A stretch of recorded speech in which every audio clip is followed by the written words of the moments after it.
मेरी अभी मुलाकात से पहले उसने मेरे एक दोस्त को कहा कि भाई मुझे किसी ने कहा कि आपने फिलहाल नानी वाले से दूर रहना है।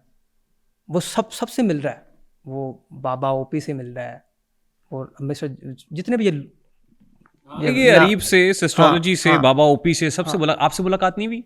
मेरी उससे ऑफ द रिकॉर्ड मुलाकात हुई, लेकिन मुझे बड़ा दुख हुआ इस चीज़ें देखे यार, कि देखें जिसने इतना कुछ किया यार, उसका वीडियोस के पूरी वीडियोस के अंदर मेरा जिक्र नहीं कि कहीं लोग ये ना कह दें कि वाह नदीम वाह। आप यहीं पे देख लें, खुदा की कसम रजब भट्ट के ऊपर मैं पड़ गया भाई, मेरा ज़मीन ही गवारा किया कि यार इसको कैसे वो मार सकते हैं। मैं उसके ऊपर पढ़ के मैंने मार खाई। उसने उसने ऑन द रिकॉर्ड कहा कि यार मेरी शील्ड बना वो। नहीं, डकी की कोई मजबूरी भी हो सकती है। डक्की की कोई मजबूरी नहीं थी, उसको 7 साल में उसके साथ रहा हूँ। उसकी यही मजबूरी होती है कि बस मैं अपने आप तक रहूँ, किसी दूसरे बंदे का नाम नहीं मिलने लेना, कि कहीं लोग ये ना कह दें कि यार वाह। बस वो चाहता है कि बस मेरी वाह वाह। दूसरा बंदा ये अभी ये जो आप दूसरा बाबा ओपी का नाम बता रहा हूँ, बाबा ओपी एक नंबर का बुज़दिल और एक नंबर का नुस्रबाज लड़का है। मैं आपको बताता हूँ कैसे। डक्की जब चाइना गया और मैं लंदन में था, तो बाबा ओपी उसकी गाड़ी लेके वापस लाहौर आ रहा था, फॉर्च्यूनर को। लाहौर के थोड़ा सा पीछे, कुछ काफ़ी किलोमीटर पीछे, इसके ऊपर ना FIR दे दी मोटरवे पुलिस ने बाबा ओपी के ऊपर। इसको उन्होंने ट्रांसफ़र कर दिया थाना गुजर सिंह में, मेरे ख्याल से लाहौर में। मुझे डक्की की फ़ोन आ रहे हैं चाइना से। डक्की संग चाइना के किसी होटल में था, मुझे फ़ोन आई जा रहे हैं। मैंने कोई उसका 8वां 9वां फ़ोन उठाया। डक्की कहता मसला बन गया ब्रो, मसला बन गया। मैंने कहा क्या हुआ है? कहता बाबा ओपी को फलाने थाना में ले गए हैं, तो उसके ऊपर FIR हो गई है, तो पुलिस से उससे रब्ता कर। मैंने बाबा ओपी को फ़ोन किया। कहता ब्रो जल्दी बचा ले मुझे।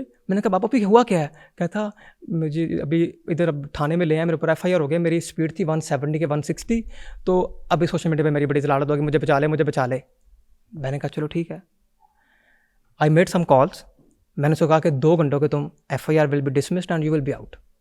और विद इन 2 आवर्स वो बाहर था, FIR डिसमिस हो गई, और बाहर निकल के उसने कहा लव यू नदीम भाई। और उसी बंदे को ड्यूरिंग द NCC इन्वेस्टिगेशन मैंने उसको मैसेज कन्वे किया कि अंडरग्राउंड रहना, अगर बाहर तो बाहर चले जाना, अगर क्योंकि तुम्हारे ऊपर तुम्हारा भी नाम है, मैं तुम्हें वार्न कर रहा हूँ। और उस बंदे ने पता क्या किया, जैसे वो जुडिशल हुआ, बेल हुई, बाहर आया, उसने फ़ौरन आके डक्की को और मुझे अनफॉलो कर दिया इंस्टाग्राम के ऊपर। मैंने कहा यार कैसे ये लोग हैं। और डक्की उसके घर गया। डक्की ने उसकी माँ के पाँव पड़े कि देखो जी आपके घर जो रेड शेड हुई थी वो मेरी मजबूरी थी, तो प्लीज़ सुलह हो जाए। तो वो सुलह कर ली। मैं तो ज़िंदगी में ऐसे बंदे को मुँह ना लगाऊँ, ऐसे बुज़दिल शख्स को, ऐसे लानत ऐसे बाबा ओपी पे, खुदा की कसम, जिसने बुज़दिली का मुजाहरा किया, जो कि जिसके लिए जिसको विद इन 2 आवर्स मैंने थाने के अंदर से जलील होने से बचाने के लिए मैंने उसको विद इन 2 आवर्स, मैं रातों को आई थिंक सुबह का मारने के बाद टाइम था काफ़ी, तो मैंने उसके लिए क्या कुछ नहीं किया। विद इन 2 आवर्स मैंने लोगों को भेजा, मैंने मुतलका SHO से सारा करवा कर वो उसको आउट करवाया वहाँ से। और वो उस बंदे को मैंने अर्ली वार्न किया, और वो बंदे ने आज तक मुझे, ये जो NCC के वाक़े पर आज तक मुझे रिप्लाई नहीं किया। डकी ने रिलीज़ के बाद एक वीडियो बनाई, 52 मिनट की वीडियो जी, जिस पे लोग बहुत इमोशनल हुए, और डकी को बहुत ज़्यादा उस पर व्यूज़ भी मिले, बहुत अप्रिसिएशन भी मिली। आप इत्तेफाक करते हो उस कंटेंट से? उस वीडियो में जो कुछ उसने बोला या बुलवाया, I don't want to talk about. बोला या बुलवाया, जो भी था, व्हाट डज दैट मीन? इस लोगों को पता है कि जो भी हुआ, व्हाटएवर जो भी हुआ, क्योंकि वो अगर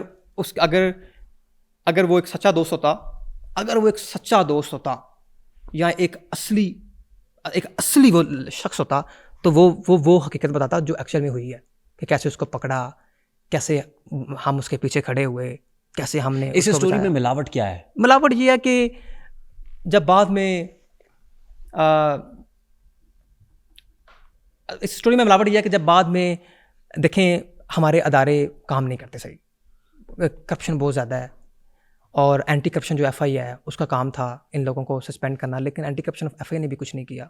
लेकिन मैं ख़ाजा तहसीन ज़रूर पेश करता हूँ हमारी एजेंसीज़ को, हालांकि उनकी डोमेन नहीं थी, लेकिन फिर भी उन्होंने काम करते हुए एंटी करप्शन FIA को इसमें अपना जो भी उन्होंने अपना किरदार अदा किया, और जो भी उन्होंने इन जैसे करप्ट माफिया को NCC से फारिग किया, ये तो उनका सुरूर, ये तो उनका हाजत सीन पेश बनता है। बिल्कुल। कौन है बिग ब्रदर? कौन है? मैंने आपको बोल दिया, अपना हमारे जो एजेंसी उन्होंने जो काम किया, बिग ब्रदर एजेंसीज है? बिल्कुल वही है अपना, क्योंकि उन्होंने जो काम किया, क्योंकि अगर वो नहीं होंगे तो ये तो मुल्क, ये लोग खा जाएंगे।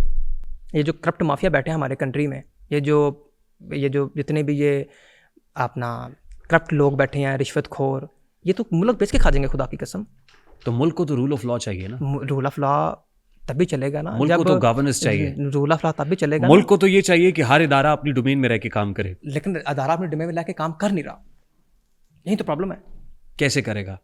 जब दारा तब काम ठीक करेगा जब हर कोई अपनी हुदूद से तजावुज करेगा। जब इस कंट्री में रूल ऑफ लॉ होगा, तब रूल ऑफ लॉ कैसे आएगा? रूल ऑफ लॉ कैसे आएगा? जब हर इदारा अपनी डोमेन में रह के काम करेगा। रूल ऑफ लॉ कैसे आएगा जब चौधरी सरफराज हर बंदे को कहता है, ए देखो जी, ए ब्रिगेड का फोन आ गया जी, ए देखो ए मंजाज का फोन आ गया जी, ए देखो जा जो करनी कर लै तेरे जा साहब, ए रिमांड दे दो इनका। इस तरह दारा तबाह हो जाएगा। और चौधरी सरफराज ने जब डक्की ने अपनी वीडियो में कहा ना कि एक बच्चे को उसने फ़ोन किया और मुझे तशद्दुद करवाया कि ए डक्किया जिन तो पसंद करना है, वो चौधरी सरफराज का बेटा था। सारी दुनिया को अंदाजा है कि वो कौन था। तो इट्स वेरी जो हुआ वो बड़ा जस्टिफाइड था। डक्की के साथ जो कुछ हुआ, डक्की के साथ जो जुल्म हुआ वो जस्टिफाइड नहीं है, बिल्कुल वो बिल्कुल जस्टिफाइड नहीं है। लेकिन जो जिस तरह से चीज़ें डेवलप हुई सारी हुआ, वो भी जस्टिफाइड नहीं है कि अपना अगर आपके ऊपर कुछ नाइंसाफ़ी हुई है तो आप लोगों को उसकी हकीकत बताओ कि यार मेरे साथ मैंने ये गलती की, ये मेरे साथ हुआ, ये लोग थे वो और ये वो लोग हैं। आप वहाँ पे आके एक ऐसी वीडियो बना दो कि कह दो हाँ ये वो बस वो आ गया, उसने कहा बस तुम फिक्र ना करो, ये नहीं। इस स्टोरी का तो फ़ायदा हुआ वैसे डक्की को। वैसे डक्की को तो फ़ायदा हुआ, और जिसको फ़ायदा हुआ सबको फ़ायदा हुआ। नहीं, और किस किस को हुआ है? बस डक्की को फ़ायदा हुआ बस। और किस किस को हुआ है? सबको फ़ायदा हुआ डक्की का। सबको फ़ायदा हुआ। सबसे मुराद क्या है? सबको फ़ायदा हुआ। इन्फ्लुएंसर्स की बात कर रहे हैं? हाँ जी, सब इन्फ्लुएंसर्स को फ़ायदा हुआ या किसी और को? सबको फ़ायदा हुआ। कुछ छुपा रहे हैं आप? नहीं, मैं कुछ नहीं छुपा रहा। ये तो ओपन डिस्कशन, ये तो क्लियर डिस्कशन है कि मैं इस पॉइंट पे एग्रीड हूँ कि इस वाक़े के बाद मिलियंस ऑफ डॉलर की रेमिटेंस, क्रिप्टो ट्रेडिंग जो मेरे थ्रू अपना ट्रांसफ़र होती थी पाकिस्तान के अंदर, वो सारी रीरूट होना शुरू होगी लंदन और दुबई के अंदर। चौधरी सरफराज के लालच के, एनसीसी के कुछ लालच की वजह से हमारे कंट्री को डॉलर चाहिए, रेमिटेंस चाहिए। बेशक वो इलीगल ऐप से क्यों ना हो, बेशक वो देखें, बेशक वो कुमारबाजी क्यों ना हो। देखें, हर कंट्री में दुनिया के हर कंट्री में अच्छे लोग भी हैं, बुरे लोग भी हैं, इलीगल एक्टिविटी भी है। को कंडेम करना चाहिए, इलीगल एक्टिविटी को कंडेम करना चाहिए। डक्की ने जो कुछ किया, देखिए डक्की के साथ जो हुआ वो अनजस्टिफाइड। उसकी तो उसने अपोलोजाइज कर दी। डक्की के साथ मारपीट हुई, कस्टोडियल टॉर्चर हुआ, that is very much unjustified. लेकिन आज भी मैं कह रहा हूं कि डक्की ने जैसा कंटेंट किया, नहीं, उसके कंटेंट से देखें, उसके कंटेंट से आपको इख्तिलाफ हो सकता है। मुझे उसकी फैमिली व्लॉगिंग से कोई इख्तिलाफात नहीं है, क्योंकि फैमिली व्लॉगिंग अपना जिस तरह की इस्तिलाहात इस्तेमाल की गई, मैं वो दिखा भी नहीं सकता, मेरे पास है यहाँ पे, मैं वो यहाँ चला भी नहीं सकता। देखें, अपना आपने वो मशहूर जो है वो सुना होगा कि एक कुत्ते को पानी, एक वो थी अपना हाँ, उस पे बख्शिश हो गई, कुत्ते को पानी पिलाने में पिलाने हो गई, तो वो सही है। लेकिन बात ये है कि हमारी नस्लें जो तबाह हो रही हैं, मतलब ये बात तो अपनी जगह दुरुस्त है कि जिस अंदाज में कंटेंट किया गया, जो रोस्टिंग पे जुमले इस्तेमाल हुए, जो गालम गलोच हुई, जिस तरह की मीम्स इस्तेमाल होती रही, वो भी जस्टिफाइड नहीं है। देखें, मैं इन पर्टिकुलर फैमिली व्लॉगिंग की बात नहीं कर रहा। देखें, रोस्टिंग जो है, ये जो कंटेंट है, रोस्टिंग, किसी को रोस्ट करना, it's legal in every country, even Pakistan. आप कैसी इस्तिलाहात इन पाकिस्तान में किसी को क्या एब्यूसिव होना, लेकिन एब्यूसिव होने की इजाजत देता है? ऐसा क्रिटिसिज्म करना जो कि यूट्यूब की गाइडलाइंस के मुताबिक हो, वो लीगल है। अगर डक्की की जो रोस्टिंग थी, जो उनकी पास्ट में जो भी रोस्टिंग थी, अगर वो below the community YouTube term नहीं, मैं यूट्यूब की बात कर रहा हूँ, टर्म तक के खिलाफ होती तो आज डक्की भाई का यूट्यूब चैनल टर्मिनेटेड होता। बिलो द बेल्ट थी या नहीं थी? किसकी? उसकी रोस्टिंग। इन पास्ट उसकी वीडियो के कुछ अल्फाज जो अब्यूजिव थे, वो दे आर नॉट जस्टिफाइड। ज़ुमानी गुफ्तगू, कुछ अल्फाज, नॉट वीडियोस, डबल मीनिंग गुफ्तगू, no but not videos, is it justified? The few words, they are not justified. Not the few words हम टेलिंग फ्यू वर्ड्स, उसको हम सपोर्ट नहीं करते। उसको हम सपोर्ट नहीं करते, लेकिन वक्त के साथ साथ उसने अपने आप को बदला।